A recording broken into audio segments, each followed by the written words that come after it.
The next exercise in the series is hip abduction and adduction, abduction and adduction. So the way they show it in the picture is they put a pillow between the knees. Your toes are going to be pointed straight up the best you can. And then what you're going to do is you're going to slide the leg out to the side, and then you're going to bring it back into the midline. In this case, I'm going to scoot over so I have a little more room.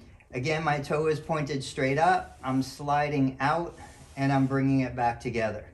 I find that this is challenging on a bed or even on a couch or the floor just because of the friction and the difficulty with moving the leg. So a lot of times what we'll do is we'll just have our client roll to the side. So if my left total knee replacement is on the bottom in this case, I'll do an abduction of the top leg so that I can see what the non-surgical leg is doing.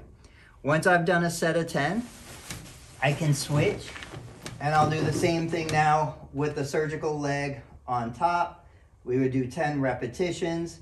If for some reason you're not allowed to lay on your side, possibly you have a hip replacement or some other pathology going on, you just find a different way to do it. I personally, as a physical therapist, prefer to do these exercises standing.